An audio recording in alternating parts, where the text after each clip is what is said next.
Son, called. May we please open our Bibles to Hebrews chapter 11 verse 1. Sicela sivule amabhayibheli ethu encwadini kaHebrews, Hebrew 11 verse 1.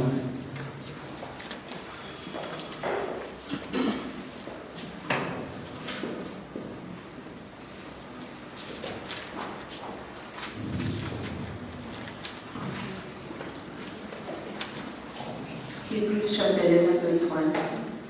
Now faith is the assurance, title deed, confirmation of things hoped for, divinely guaranteed, and the evidence of things not seen, the conviction of their reality.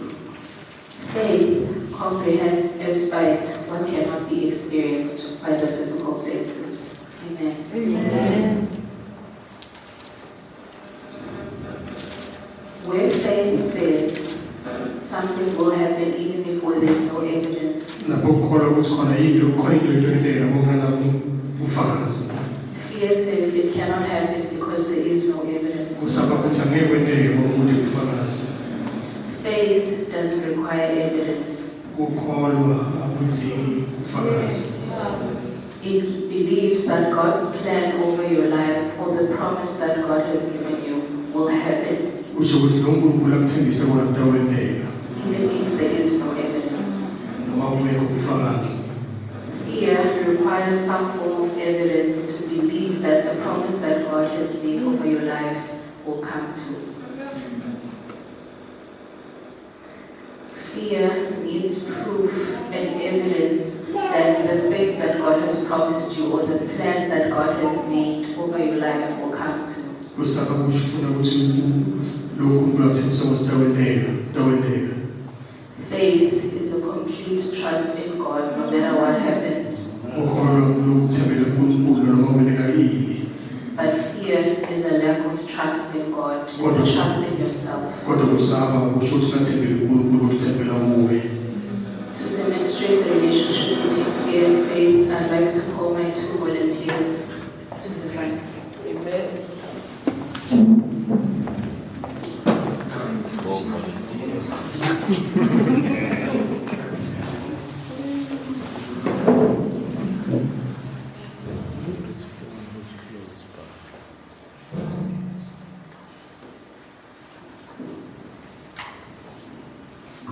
Sorry, basebenzise ifoni.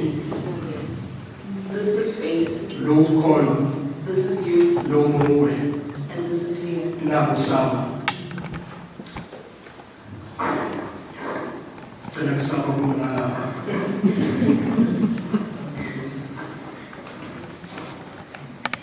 Hallelujah. Amen.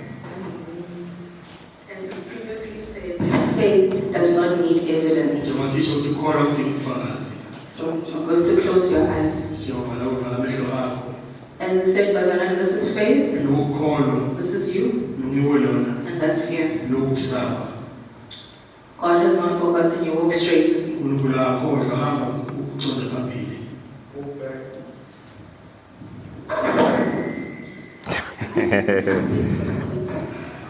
God has not forgotten you. Walk straight. uNkulunkulu akhohlwa njengoba ubheke phambili. Stop. Bese uyema. Turn left. Jika ushone esandleni sakho sakancane. Turn right. God is faithful. Stop. uNkulunkulu uthembekile ukuthi yima. Continue. Turn to your right. Kuquka esandleni sakho sekudla. Turn to your left. Walk straight one step. Hamba wephambili steps besinye. Turn to your right.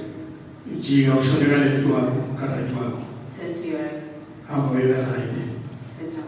Hlala phansi. Stand up. This chair Let's do represents God's promises. Sikhombisa ukuthembeka kuNkulunkulu. This Thembisa chair kuNkulunkulu. represents God's plan for your life. Ikhombisa lo uNkulunkulu akuhlelile impilo yakho. She listened to faith, Ulalele ukukholwa. and her faith guided her even if there was no evidence. Ukukholwa kwayo kwesiyamhola noma ungekho ubufakazi. It led her to God's promises. Uyamletha la uNkulunkulu amthembise khona. Fear Kusaba misled her. bekumdukisa. Fear Kusaba is based on your current circumstances. kuya ngaloku uhamba udlula kubo ngaso isikhathi. Fear requires evidence. kwesaba kufuna ukuthi kube nebufakazi She had no evidence, bekanabo ubufakazi but she followed her faith and it led her to God's kodwa promise. ulandzele ukholwa wakho yazofika kwakuthembise khona Had she listened to fear, ngoba bekalalele kusaba she would have been misled. uyawudukiswa When faith said turn left, uma kholwa ukuthi jika ushoneka left fear said turn right. kwesaba ukuthi hamba ushoneka right But there's nothing on the right as we can see. kodwa ukukhona ka-right njengasibona bazalwane God's plan for your life is here. lihlelo lankulunkulu impilo yakho ilapha And faith led her to God's plan. ukholwa umkholele ezawini lapho unkulunkulu abeke khona lesithembiso sakhe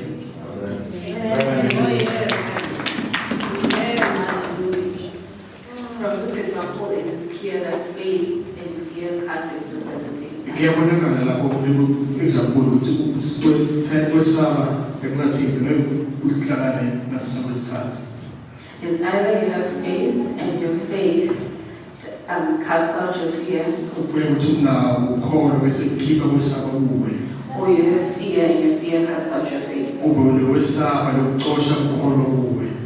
Faith is a complete trust in God who knows the plan He has for your life. ukholwa kuthembela kuNkulunkulu ngakuphelele ngokunehlelo impilo yakho. Faith is an obedience to God's word and God's will. ukholwa nokuthembela kuNkulunkulu uthembele ulivi lakhe. But fear is a lack of trust in God and trusting in yourself completely. kodwa wesaba kusho ukungamthembi uNkulunkulu nokungathembi nawe. The problem with fear is that you are not your own creator. inkinga yewesaba ukuthi akusuwona udalile. If you listen to fear, how can you carry out God's will for your life when God is your creator and you are not your own creator? uma ulalela wesaba uyilenza njani ukuthi ulandzele impilo yakuNkulunkulu wasilomdali wakho ungadali wena. The other problem with fear is that it doesn't come from God. lenye into ngokwesaba ukuthi akuveli kuNkulunkulu. Fear would have misled her had she listened to fear. wesaba bekutamdukisa ngoba yakalalelile. Fear looks at your current situation, your current struggles, and your current circumstances. wesaba kubuka simo lodlula kuso ngaleso sikhathi. And it says what God has promised it will never happen. esekuthi lonkulunkulu bakuthembise kona ngeke kuze kweleke. But faith looks beyond your current circumstances and your current struggles, and it says what God has promised you, it will happen. kodwa ukholwa kubuka kudlule kulo simo kuso ukuthi lapho uNkulunkulu akuthembise khona nokweleka. In James chapter 2, verse 26, encwadini yaJakobe 2:26 the word of God says, for as the body without the spirit is dead, so faith without works is also dead. lithi lingenkosi ukholwa umphimba lomanawo ukholwa. For as the body without the spirit is dead, umphimba lomanawo umphefumulo ufanele ukuthi ufile. so faith without works is also dead. ukholwa lomanawo umsebenzi kufanele linde. Your faith alone is not enough, it must be accompanied by action. ukholwa kwakho kokubana ukholwa kwamaneni kufanele kuhambisane nentendo. In other words, your actions must align with your faith. Intendo takho kufanele ihambisane nokholwa kwakho. Your actions also include your words. kwenda kwakho kufaka nemagama lowakhulumako umsebenzi wakho. You cannot act on your faith physically, but the things that you say with your tongue contradict your faith. Abeke ukwende ngokholwa kwakho kuphela kodwa into okhulumako emlonyeni wakho kuyangena ukukholwa kwakho. You cannot say with your tongue, it will not happen for me. What if it doesn't happen? What if God has forgotten me? I'm afraid. ngeke uthi wena mekweleki ungani uNkulunkulu amkhohliwe singiyesaba nami. That means that you trust God only to a certain extent and that your faith is limited. lokusho ukuthi ukholelwa kuNkulunkulu ufike umkhawule ukholwa kwakho kunezinga. You either trust God fully or you don't trust God at all. kufanele uthembe ugcwele kuNkulunkulu ungamthembi basanhloko. So when you physically act on your faith, your words must also align with your faith. uma wena ngokholwa imisebenzi yakho nayo kufanele ihambisane nokholwa kwakho. Declare God's promise. memedela isithembiso kaNkulunkulu. Declare God's promise by faith, memedela isithembiso kaNkulunkulu ngekholwa. as we know that in the tongue lies the power of life and death. ngoba sathi ukuthi elimini kunemandla ekuphila ekufa. May we please open our Bibles to Isaiah 41 verse 10. incwadi Isaiah 41 verse 10.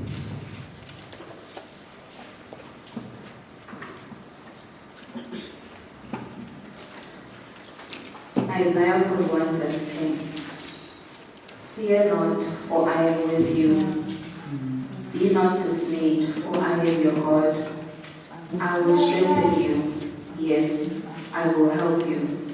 I will uphold you with my righteous right hand. God commands us not to fear. What this means is that God didn't say that we will never be troubled by fear. In fact, God knew that we would be troubled by fear. Therefore, God instructs us that when we experience fear, we should reject it and rebuke it. When you are afraid, your faith is most important. Your faith in God is important during the time when you are afraid. The reason why your faith in God is important in times when you are afraid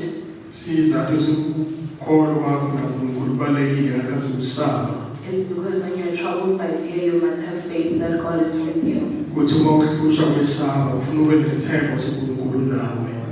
that He is your God, in order to allow God to strengthen you,